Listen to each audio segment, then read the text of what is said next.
Organizational skills and patient flow is critical in a successful practice.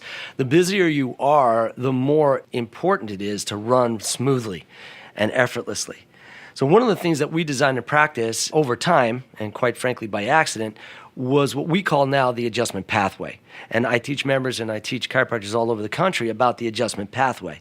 The idea is to have a procedure for your patient flow. And the way the adjustment pathway worked in our office, and everybody practices a little different, so please just glean from this what you can use in your particular technique, whether it be open adjusting or closed adjusting, whether you use SOT or whether you use diversified technique. Just try to glean from it what you can and then develop it into your own adjustment pathway to develop your own efficiency and effectiveness. So our adjustment pathway worked like this. The patient entered into the office for follow-up visits and they would sign in. They'd have a seat and they'd watch our flat screen TV, which played chiropractic information for about maybe 2 to 3 minutes. They were called to the front desk, they were given their travel card and sent to a room or a table. They went to, let's say, number 6. As they would go into room 6, they would flip the flag on the outside of the door, which would indicate that they were in there. Then they would take everything out of their pockets, they'd take their belt off or whatever was necessary. They all had the procedure down to a science, and they laid face down on the table. Well, the back office CA would see the flag, and she would then prepare whatever therapy was necessary. Most of our patients, just so you know, got a hot pack and massage as a preparatory procedure for the adjustment. Not for any clinical significance, but more for relaxing the patient so that they got the best possible adjustment.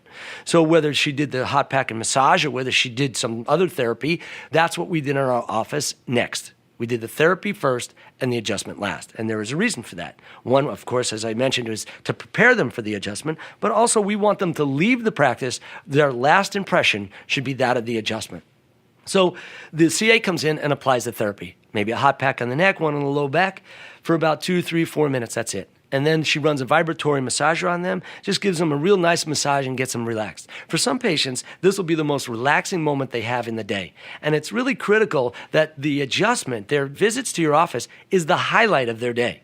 One way to definitely grow your practice is to have a couple of specific policies.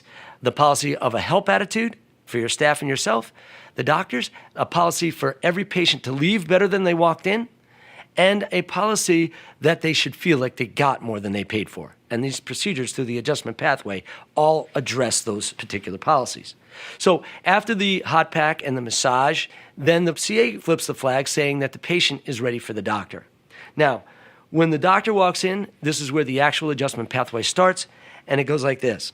I'm gonna ask the patient, how did you do after your last adjustment? I'm focusing on the adjustment, and I want them focused on the adjustment because I realize that when I'm focused on it and they're focused on it, the adjustment will have its highest level of potency when both of our consciousnesses are on that.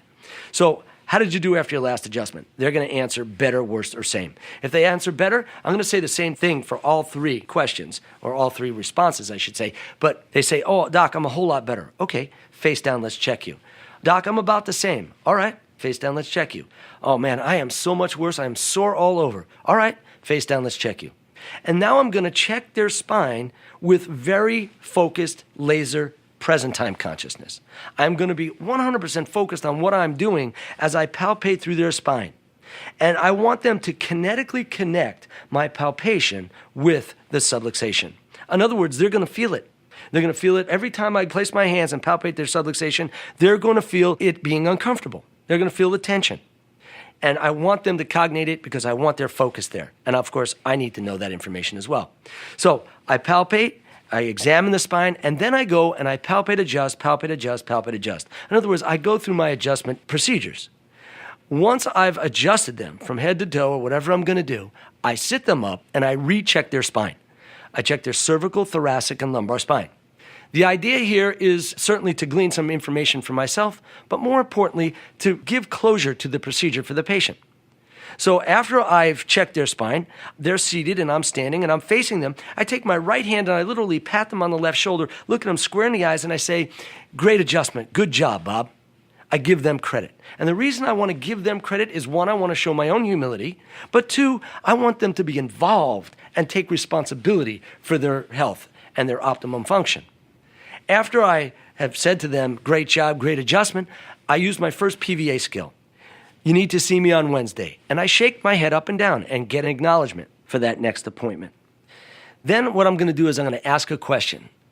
And a lot of doctors wonder why I asked this question, but I want the answer. And the question is there anything else I can do for you today? The reason I ask that question is because, A, I want to know if there's more on their mind, because I don't want them dropping out of care 2 weeks or 3 weeks down the line because I wasn't paying attention. But also, I want to show that I'm in the game and I want to service them to their optimum. Now, how do we handle the answers to that? If you run through this procedure, they get very methodical. And what they're going to say is, no, doc, that was great. Because 2 seconds ago, I just said to them, hey, great adjustment, Bob, good job.